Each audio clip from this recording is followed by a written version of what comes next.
আসসালামু আলাইকুম বন্ধুরা, আবারও আপনাদের সামনে নতুন একটি ভিডিও নিয়ে হাজির হলাম। আজকের ভিডিও হলো যারা ad on reels, bonus, instream ad subscription এখানে ঢুকতে পারতেছেন না। এখানে ঢোকার পর something went wrong, please try again এই লেখাটা চলে আসতেছে। তারা কিভাবে ইনস্টিমেটে ঢুকবেন সেই বিষয়ে আজকে আপনাদের দেখাবো। আপনারা জানেন আমি প্রমাণ ছাড়া কোনো কথা বলি না, তাই আপনাদের দেখাবো কিভাবে ইনস্টিমেটে ঢুকবেন এবং সেখানে তারা কি বলেছে, ফেসবুক কর্তৃপক্ষ কি বলেছে সব কিছু আপনাদের দেখাবো। তাই বলবো আজকের ভিডিওটা অনেক গুরুত্বপূর্ণ হতে চলেছে। আপনারা প্রত্যেকেই পুরো ভিডিওটা কন্টিনিউ করেন, তাহলে অনেক কিছু দেখতে পারবেন এবং বুঝতে পারবেন।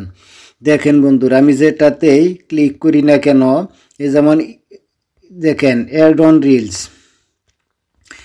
অন রিলসে ক্লিক করার পর দেখেন ঢুকতে পারতেছি না। এখানে কি দেখাচ্ছে, something went wrong, please try again.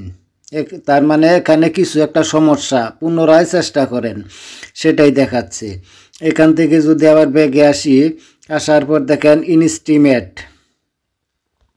ইনস্টিমেটে click করলাম, এখানেও দেখেন সেম কথাটাই দেখাচ্ছে।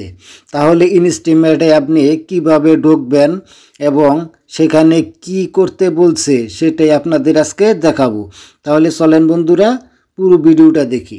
আপনারা প্রথমেই প্রফেশনাল, আমি এটা আমার প্রোফাইল থেকে দেখাচ্ছি। আপনারা ফেসবুক পেজ এবং প্রোফাইল একই নিয়মে করতে পারবেন। আপনারা সরাসরি চলে যাবেন আপনাদের প্রফেশনাল ড্যাশবোর্ডে ক্লিক করার পর এরকম একটা ইন্টারফেস আপনাদের সামনে হাজির হবে। আপনারা একটু স্ক্রল করে নিচের দিকে আসবেন।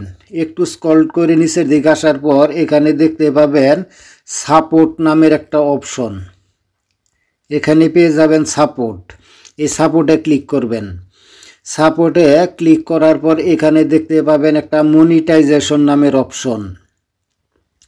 আপনারা এই মনিটাইজেশন অপশনে ক্লিক করবেন। মনিটাইজেশন অপশনে ক্লিক করার পর এখানে দেখতে পাবেন প্রোগ্রাম এলিজিবিলিটি নামের একটা অপশন।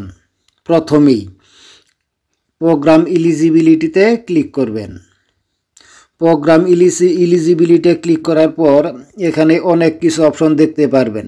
দেখেন check your page eligibility, reels play bonus, ad on reels, star eligibility, branded content eligibility, performance bonus eligibility.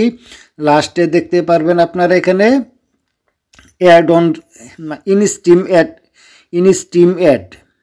আপনারা এখানে এই ইনস্টিম অ্যাডের উপরে ক্লিক করবেন। এখানে ক্লিক করার পর এই দেখেন বন্ধুরা, আপনাদের বলেছিলাম আমি প্রমাণ সহ কথা বলি, প্রমাণ ছাড়া কথা বলি না। দেখেন আমি কিন্তু এখানে পুরাটাই ঢুকে গেছি, আমি ঢুকতে পারছি বা ওপেন করতে পেরেছি।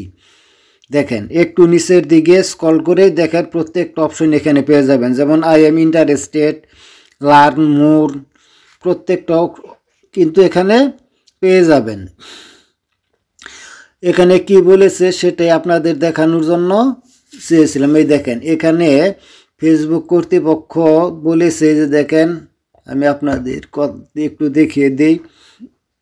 S of 4 October 2024 we will no longer be accepting application for Instimate Facebook because, মানে এখানে কথা রইল এই যেখানে দেখেন দেখতে পারবেন আপনারা যে ফেসবুক এই যে এইটুকুর ভিতরে আছে, ফেসবুক কন্টেন্ট মনিটাইজেশনের জন্য এই 2024 অক্টোবরের 4 তারিখ থেকে বন্ধ ছিল, কিন্তু এইটা তারা অতি শীঘ্রই এখন সবার জন্য পার্মানেন্টলি তারা দিয়ে দিবে, সেই জন্য তারা কাজ করতেছে। আর এটা দেখেন লাস্টে কি বলেছে তারা, এখানেই দেখতে পাবেন, এই দেখেন 2025 remain in beta only until 2025। তার মানে 2025 সালে তারা এই মনিটাইজেশন অপশনটা সকল ফেসবুক ইউজারদের দিয়ে দিবে যাদের কোনো প্রকার ভায়োলেশন অথবা পলিসি নাই। তারাই একমাত্র পাবেন। যারা অরিজিনাল কন্টেন্ট ক্রিয়েট করেন, যাদের ফেসবুক পেজ বা প্রোফাইলে কোনো ধরনের পলিসি নাই, কোনো ইস্যু নাই, তারাই একমাত্র এই পেজটা পাবেন। আশা করি এটা ফেব্রুয়ারি অথবা মার্চের ভিতরেই সবাইকে এই কন্টেন্ট মনিটাইজেশন অপশনটা দিয়ে দিবে।